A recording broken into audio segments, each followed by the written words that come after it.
Just when we thought we'd finished the fight, there was still some orbital drop shocking to be done in ODST. And then we were told one last mission was within reach before Bungie would spread its love across multiple platforms. And while Halo Reach is set before Master Chief's tour of duty, Spartans and their brand of combat are present and accounted for. Can this return to super soldierdom thrive without the man in green armor? Not gonna lie to you, Lieutenant. You're stepping into some shoes the rest of the squad would rather leave unfilled.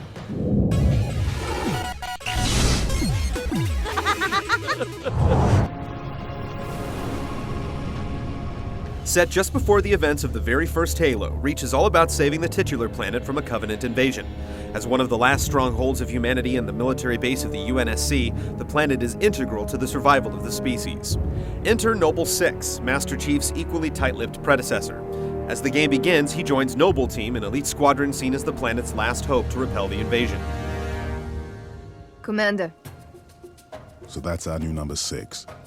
What's been impressive about the Halo games to this point is that the stories have remained engaging despite never even seeing the main protagonist's face. The same holds true here. Noble Six is a mysterious figure, and it's hard to glean what lies behind the visor. This time around, your fellow Spartans are humanized. Not shy about removing their helmets, you get a great look inside what drives each one of them. Keep still, and I'll release you.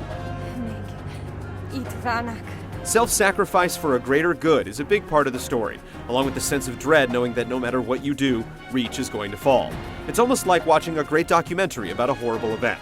You already know how it's going to end, but the unexpected twists and turns on the way there give you glimmers of hope, only for them to eventually be dashed. There's definitely some smart fan service to be had as the story lurches towards the Chief's debut.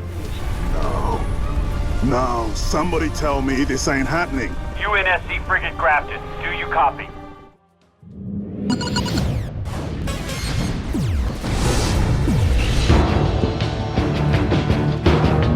When you first boot up the game, you're asked to create your Spartan, and the ladies have not been left out.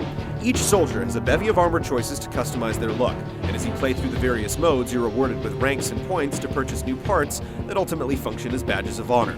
If you've played any of the prior Halo games, then you know how the 4-player co-op enabled campaign is designed. You're shuttled from one skirmish to another with plot points in between. Pacing has always been a series' strong point, and there's very little downtime in Reach. With very few ebbs and flows in the action, it can come off a bit monotone at times, even though the tone is a high-pitched shriek. What's the status? Over! We've been engaged! We've been spoiled over the last half-decade by other shooters with varied missions and set-piece events. This is one area where the campaign in Reach falls a bit short. Your mission is to kill everything before moving on to do it again with very little deviation. At around 8 hours, the campaign almost feels like a bonus on top of an extraordinary multiplayer suite.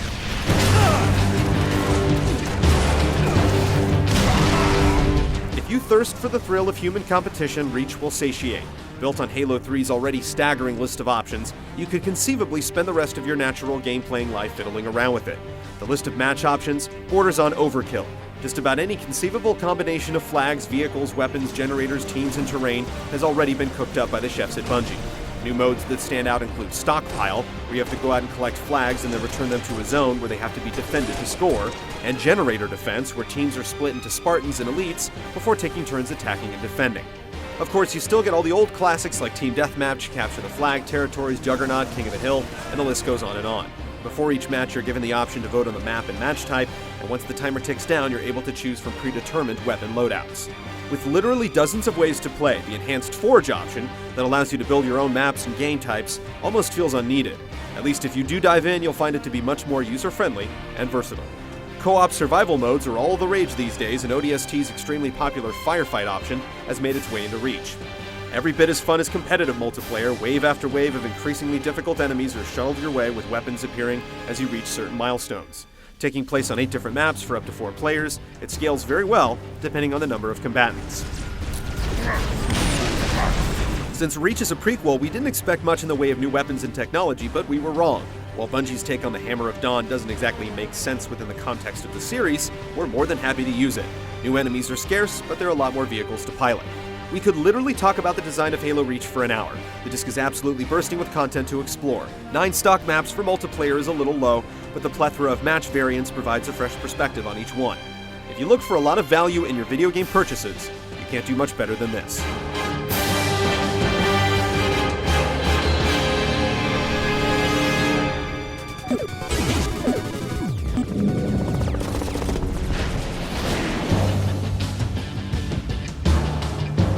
With the exception of the more traditional ODST, Halo is known for its fast-paced, bullet-riddled, melee-dealing combat. If you've grown used to a burst of gunfire taking down an enemy, the full clip and then some it takes to drop the Covenant will be jarring at first. You just need to remember to lay on the trigger a little more. With a rebounding shield and an underlying health meter like the first Halo, it's all balanced, and you can even replenish health by finding terminals strewn around the levels. Weapons now have what's called targeting bloom. Basically, your aiming reticle will animate after you squeeze the trigger, letting you know when your gun has reached full accuracy potential. There's a rhythm to each weapon, and it can be tough to wait for targeting bloom before squeezing off another round, but it's another risk-reward element that adds to the strategy.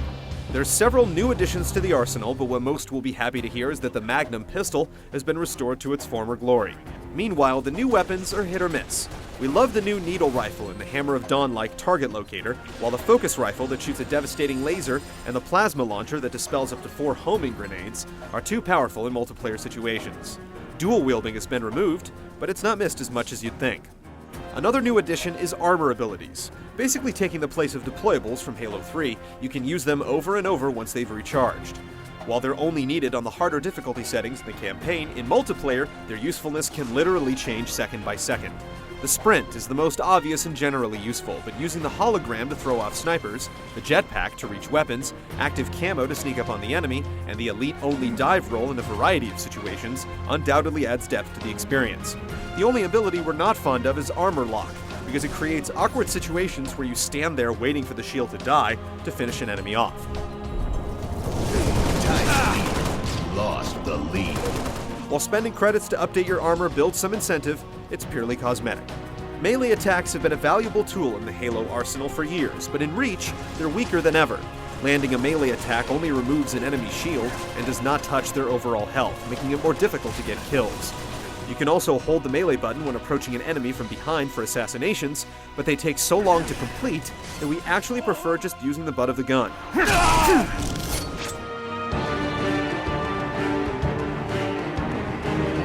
The first 2 Halos were primarily corridor shooters with a few open spaces. Halo 3 opened things up a bit, and Reach takes it even further.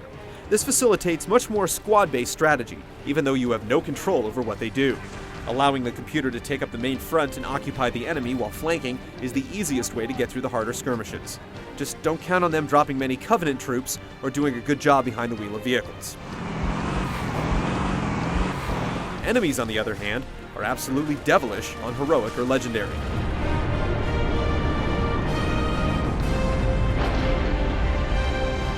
For all the pre-release hype built around it, space battles are an extremely small part of the game. Lacking significant challenge, they're not bad, but they're not exactly needed either. Despite all the changes, Reach still plays like a Halo game. It's frantic and each confrontation is completely unpredictable. You'll eventually grow tired of seeing one dropship after another in the campaign, and some new weapons are overpowered, but otherwise, this is the yin to Call of Duty's yang.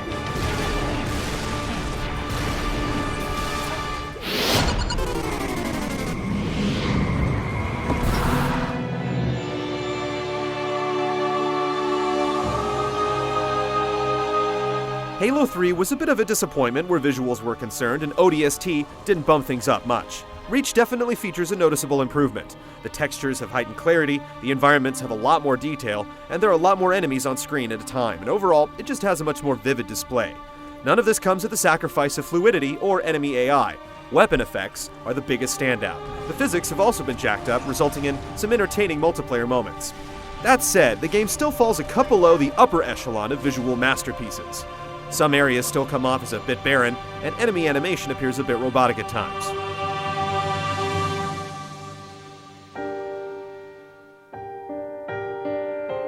Martin O'Donnell returns to score Reach, and the compositions are some of the most somber and subdued in series history. The music curtsies up next to the inevitable demise of the planet quite well, and manages to impart a sense of impending doom across the entire game. It's great stuff. The voice acting is solid and the script toes the line, and the Covenant no longer speak English, making them feel all the more alien.